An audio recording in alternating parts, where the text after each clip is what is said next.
Hello नमस्ते साथीहरू, फेरि पनि एउटा दुःखद घटनालाई लिएर हजुरहरूको समक्ष म आफ्नो कुराहरू राख्न गइरहेको छु होइन।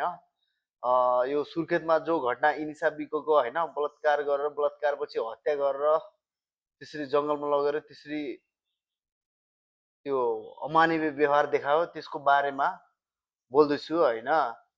त्यो के हो भन्दाखेरि अब हाम्रो देशमा नीति नियम कानुन भन्ने कुराहरू त्यति राम्रो लागेन होइन, त्यति राम्रो नै छैन। जो अपराधी दोषीहरू उनीहरूलाई नै जोगाउने खालको यो त नीति नियम के यो हाम्रो देशको होइन।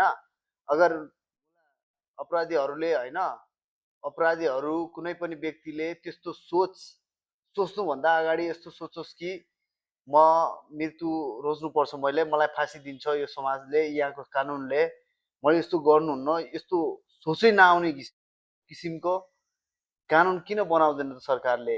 यहाँ देखिरहेको छु होइन, सामाजिक सञ्जालभरि उहाँहरूलाई चाहिँ न्याय चाहियो भनेको देखिरहेको हुन्छु कि मैले होइन। तिमीहरू कतिचोटि भन्ने हो कि यस्तो सब प्रत्येकचोटि घटना घट्छ, प्रत्येकचोटि तिमीहरू सामाजिक सञ्जाल तताइरहेको हुन्छ होइन।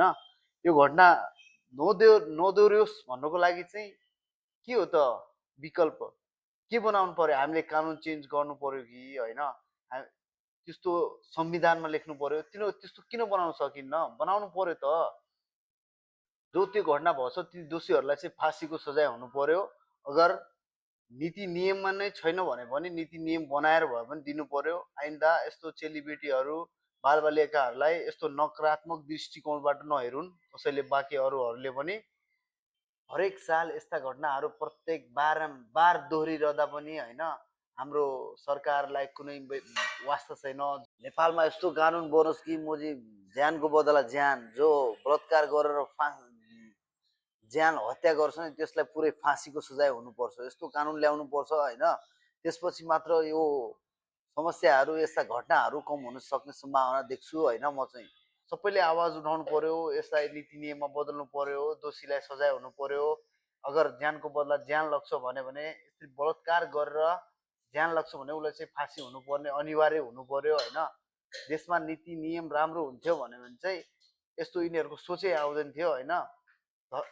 अझै पनि हाम्रो देशमा रहेका होइन बालबालिका नाबालिकाहरूसँग उनीहरूको जिन्दगीसँग कति खेलबाड गर्छ हो। फेरि पनि यतिका घटनाहरू घटिसके अझै पनि थाहा छैन तिमीहरूलाई? मुलाहरू